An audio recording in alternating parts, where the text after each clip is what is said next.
This is Gene DeLisio with a featured sports interview from WDLB and WOSQ. One of Marshfield High School's most renowned coaches is Pete Kopplin, who began the Tiger softball program in 1978 and coached the Tigers through the 2000 season. Pete led Marshfield to 380 wins, 7 Wisconsin Valley Conference softball championships, 4 trips to the WIAA Division I state tournament, and state championships in 1991 and 1997. Pete was part of the original Marshfield Tiger Athletic Hall of Fame class in 2006. Well, it was kind of very much appreciated and surprising and kind of humbling because there were some awfully awesome athletes that were on there, and I was the only coach. And like I said tonight, that the only thing left if you can't play the game is to coach it. And but I was pretty humbled by the athletic ability of all the other inductees. Well, it certainly is a great honor, and it's did such a great job coaching the Tiger softball team for so many years. If you would take us back to the early years, what exactly got you involved as the Tiger softball coach? Well, the way I got the job was kind of funny because Rhinelander, Stevens Point, Wisconsin Rapids, and Antigo had already started softball before we had, and they were thinking, the school board and administration, that maybe we should add that. Plus, that was a time when we had Title IX and girls sports were running behind, and that we should add a girls sport, and they thought fast pitch softball. And there was a bunch of girls that went and signed a petition about wanting it too. And a girl named Linda Meyer came down to junior high where I was teaching, and she said, "Mr. Kopplin, we handed in a petition with 96 signatures for fast pitch softball," and she said, "Mr. Lewis said they didn't have anybody to coach it." And she said, and then did he really ask anybody if they wanted to coach? And so I told Linda, no, Mr. Lewis never even bothered to ask anybody. So she went back and told him that, and the next day I got a call. He said, "Okay, wise guy, you got the job." And I had never played fast pitch softball. I played baseball, so that's how I got started. So I had to do some quick preparation. What was it like getting a program like that started back then?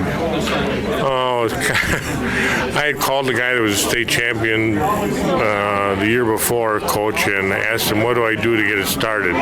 He said, "Take your best athlete that you have now in high school and make her a catcher." He said, "It's going to take you years to develop pitchers, but he said you need a catcher to catch who's ever going to throw, somebody that's tough and real stable." So I did. I picked Pam Hazley at that time for my first catcher and went from there, and I believed in getting a lot of help. I talked to Gary Varsho about batting, talked to Larry Wisniewski about helping with the outfielders. I talked to Dale Varsho about working with infielders. Lamont Ninus was a fast pitch pitcher in town that helped start the pitchers, and I had Mike Ragnar, a Marshfield native that taught in lacrosse, who was a good catcher, and so I got all those experts to help me, and we got it started. And plus, I spent a lot of nights knee-deep in fourth grade girls, pitching to them and teaching them the fundamentals of really baseball, and that's how we got started. It seems like you had a rather different kind of coaching philosophy than some other coaches. I'm not even sure you've ever thought about it or can put it too much into words, but what was your approach to your players to get the most out of them? You seem to do that so well, and was there an approach you can actually verbalize as to how you handled your players and your team? Well, I felt that if they just came out for the sport and played, they could have fun, but not as much fun as if they would win. And so I first started out in the high school level and the varsity, at least, with trying to pick seniors that had good leadership skills. And it was an accident that I put a lot of responsibility on them. I told them they would have to help with the discipline because they knew which girls were following the rules, drinking, smoking, or whatever, and which ones weren't. And they had to help me discipline or we would be getting getting nowhere. And I said they had to have leadership skills, and I started out by picking some good ones, and it kind of became a tradition that our captains were leaders. And that, I think, was the strongest part about our program, and it was coming from the girls themselves. Tell us, if you would, it's going to be very difficult for you to do this, but about some of the girls who stand out over the years. Oh, boy. Well, most people don't realize, but some of our best teams were the earliest teams, or some of the early teams that just didn't have the pitching. We had teams that were just awesome athletes when we started and could hit and field, but we just didn't have fast-pitch pitchers developed for the first few years. But I would guess if you look at some of the very best, I would have to say some of our best pitchers were obviously Tammy Myers, Kim Shoup, and Ashley Jodarski were three of the best I could think of. The first good pitcher we had, because her dad worked with her and got our pitching program started, was Sean Neenest. And catchers, I was very lucky having good catchers, Holly Carpenter and Pam Hazley, who was our first catcher, was a very good athlete, and Shelley Berry on the state championship in '91 team, and you go on and on about catchers, but I think Dawn Geldernick, when you take everything, speed, hitting, was probably our best athlete on the softball diamond we ever had. But there were so many after that I couldn't begin to separate them. When I came here, your pitcher was Kate Wolf, who was a pretty good pitcher. May not be one of your best, or maybe not be the best, but was a pretty good pitcher. And it seemed like you replaced her with somebody who was pretty good, or replaced that person with somebody who was pretty good. It always seemed like you had a good pitcher. From you mentioned you didn't have many, maybe you didn't have as many as you'd like early, but from that point on, you always had a good pitcher. What was that key to developing a good pitcher year after year?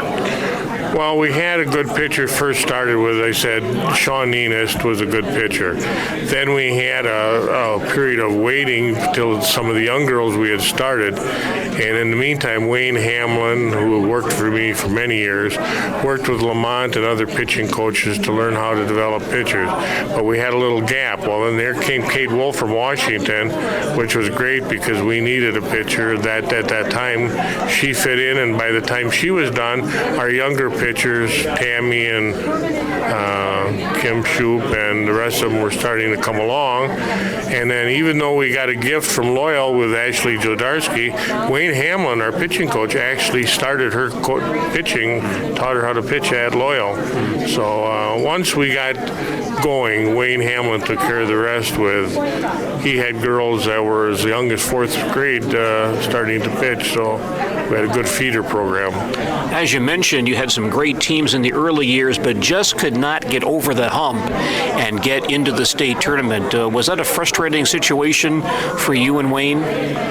Yeah, we decided to take the approach that, Daryl Lashin over in Loyal had success immediately in slow and fast pitch because he used to just have girls lob the ball in and had girls that could hit the snot out of the ball and could play the game. But we felt in the long run we wouldn't be able to be in Division I, to be able to stay on top unless we had good speed pitchers. And so the first years we were lacking in pitching, but we had kids in this town that had played a lot of slow pitch, and they could adjust to the hitting and fast pitch and the fielding. And of course, baseball and fast pitch softball are so much alike that we had that kind of talent to start out with. I had Donna Golden, Heidi Heckel, Tammy Heckel, and Karen Domro, and a lot of girls, Amy Ludwig, that could play the game, but we just didn't have the real good pitching at that time. And if we would have had a Jodarski or a Myers, we would have had that success early. Well, what did it feel like to finally get to that state tournament in '91? I think we broke a record for losses in a sectional championship. Wayne and I always laughed about it. Every year we got beaten in the sectional finals by Menominee usually, sometimes other schools. And I got told Wayne, I said, we have to have the record for the most losses in the sectional final of any school in the state. Well, then finally we won and went, and we had to come from behind, if you remember, against Wausau West. We were down 2-0, 2 outs in the bottom of the 7th, and by gosh, we got a rally going. We went to state for the first time, and then after that, confidence built, and we went again. Can you kind of reflect on that 91 state tournament, what that meant to you? Well, that was super, but I had kind of mixed emotions because one of my best friends, Mike Regner, coached lacrosse central, and in those days he lost his best pitcher. I ran out of innings. I had Shoup and Myers with a lot of innings to spare, and I don't remember, I think it was 21-0 or something in that final game, and I was so happy for the girls because that was the first state championship Marshfield ever had, and I was happy for them, but I kind of in the back of my mind felt a little bit bad for Mike because he had to get shellacked by his good friend, and they were a much better team than that. That certainly was a great tournament, and the welcome home celebration, I recall, getting back around midnight and fire trucks all over town, the big rally back at the high school. What did you think about the reaction in town after that championship? Well, people had always, when I came here, Marshfield didn't have much of certainly no tradition with state championships, and hadn't had a lot of athletic success in the years that I came here and before, and people told me Marshfield wasn't a very athletic town for supporting athletics. And I didn't believe that because even years when we lost in football, Beal Stadium was always pretty crowded, and they came to the games, and that proved, I think, to me that Marshfield could back a winner and did support athletics and could be a good town for supporting winning sports, because that homecoming thing, they just went crazy, and here was a girls softball team, not a football or a boys basketball team, but a girls softball team, and the whole town came out to celebrate, and people were putting scores on the side of buildings and stuff during the state tournament, and proved Marshfield back sports. You had a nice run, I think, in the 1990s before you retired. You won one more state championship, went to the state tournament a couple of other times. What about some of those 1990s teams that really were quite strong year after year? Oh, boy.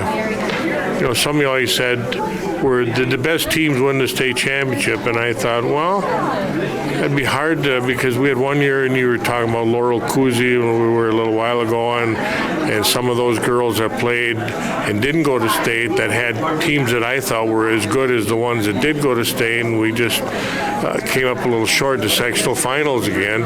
But, I think the 90s, we were pretty solid all the way through. And there were some of those teams in 92, 94, 93 that I thought could have gone to state and done very well. We had some great championship teams. Again, in 97. Tell us about that year and what that championship meant to you. Well, that was, we had gotten very lucky when Ashley Jodarski transferred over from Loyal, but she was again taught how to pitch by Wayne Hamlin, our pitching coach, and we needed pitching help then at that time, and we had a great year that year, and we went down to the state tournament, and first game we played with Stosha, and it was a tight game, and I was really surprised when old Ashley, our pitcher, hits a home run near the end of the game to win the game, and that was the only run scored. And I had a guy come up to me that was a veteran umpire in the state and say, "You're going to win the state tournament." He said, "I figured whoever won this game is going to go all the way," and he was right. The next two games were kind of a breeze, or not a breeze, but much easier, and we did. Pete, you became the athletic director also at Marshfield High School in the early 1990s when Ron Weslinski stepped down.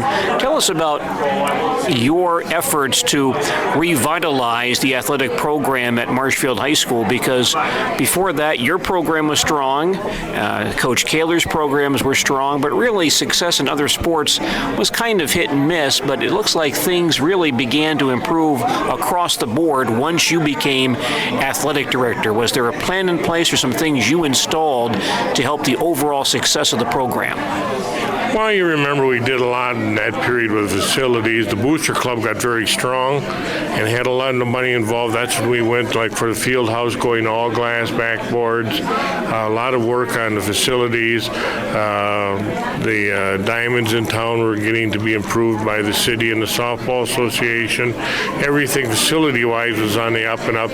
But I think the big thing was we hired coaches that were good coaches. And just throwing a few out here, we had Dan Aiken come in as cross-country coach. A lot of people don't think of cross-country as a sport that makes the headlines, but he got in there and was a winner in that. And then we had, Dawn Sturs, now Sadowska, came in and turned the volleyball program around. So I think the coaches we picked, we really lucked out with some good coaches in areas that a lot of times people aren't the number big name sports. And then when Len Lidke came, there was a lot of people at that time that wanted to forget about, and Lenny was part of the program before him, that people said, let's forget about that and go outside and get some new coaches. Well, we stuck with Lenny from the old program, and because the kids on the team that played the year before and had a bad year came in and said, we want Coach Lidke. We think he will do it, turn it around, and he did. And you throw him and all those new coaches like Dawn Sadowska and Dan Aiken, and I think the coaches were the ones that deserved the credit for that. Well, you finally retired several years ago as the softball coach. Was it difficult to step away from coaching at that point? I tell Lana, I said, I look forward to retirement. I enjoy it. I love to fish and hunt up north where I live,